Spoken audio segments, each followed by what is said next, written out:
Setiap bencana umumnya memiliki pola atau siklus berulang, yang pada dasarnya terbagi menjadi 3 tahap, yaitu pra-bencana, saat bencana, dan pasca bencana. Penanggulangan bencana pada tahap pra-bencana terbagi menjadi 2, yakni 1. Pencegahan dan mitigasi, dan yang kedua, kesiapsiagaan. Tindakan pencegahan yang tergolong mitigasi pasif antara lain penyusunan peraturan perundang-undangan, pembuatan peta rawan bencana, dan pemetaan masalah, pembuatan pedoman atau standar atau prosedur, pembuatan brosur atau leaflet atau poster, serta penelitian atau pengkajian karakteristik bencana. Sedangkan yang tergolong tindakan pencegahan mitigasi aktif antara lain pembuatan dan penempatan tanda-tanda peringatan seperti tanda bahaya, tanda larangan memasuki daerah rawan bencana, dan sebagainya. Pengawasan terhadap pelaksanaan berbagai peraturan yang berkaitan dengan pencegahan bencana. Pelatihan dasar kebencanaan bagi aparat dan masyarakat. Pemindahan penduduk dari daerah yang rawan bencana ke daerah yang lebih aman. Kemudian, apa saja kegiatan yang termasuk dalam upaya kesiapsiagaan?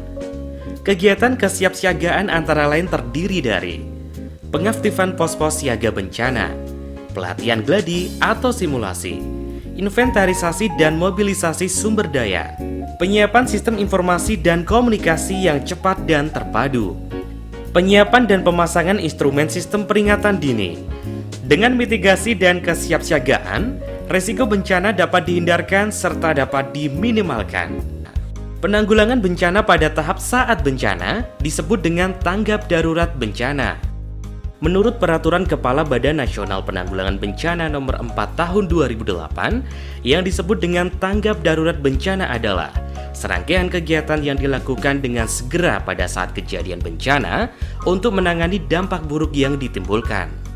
Penyelenggaraan penanggulangan bencana pada saat tanggap darurat ini meliputi pengkajian secara cepat dan tepat terhadap lokasi, kerusakan, kerugian dan sumber daya, penentuan status keadaan darurat bencana, penyelamatan dan evakuasi masyarakat terkena bencana, pemenuhan kebutuhan dasar, perlindungan terhadap kelompok rentan, serta pemulihan dengan segera prasarana dan sarana vital. Atau dengan kata lain, tahap tanggap darurat merupakan tahap penindakan atau pengerahan pertolongan untuk membantu masyarakat yang tertimpa bencana guna menghindari bertambahnya korban jiwa.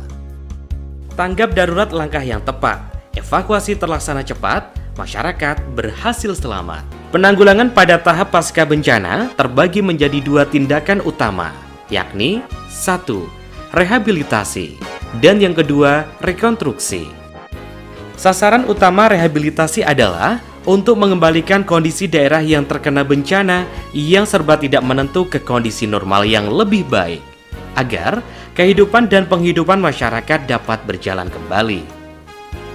Yang termasuk kegiatan rehabilitasi antara lain, perbaikan lingkungan daerah bencana, perbaikan prasarana dan sarana umum, perbaikan rumah masyarakat, pemulihan sosial psikologis, pemulihan kegiatan bisnis dan ekonomi, serta pemulihan fungsi pelayanan publik.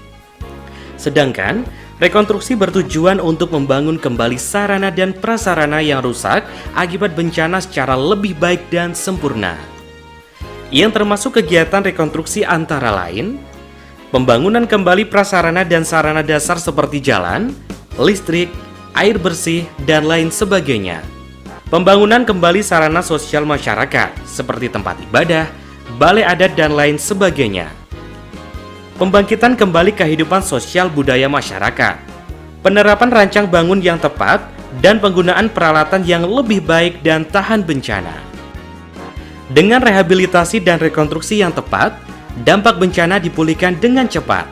Kehidupan masyarakat kembali aman dan selamat.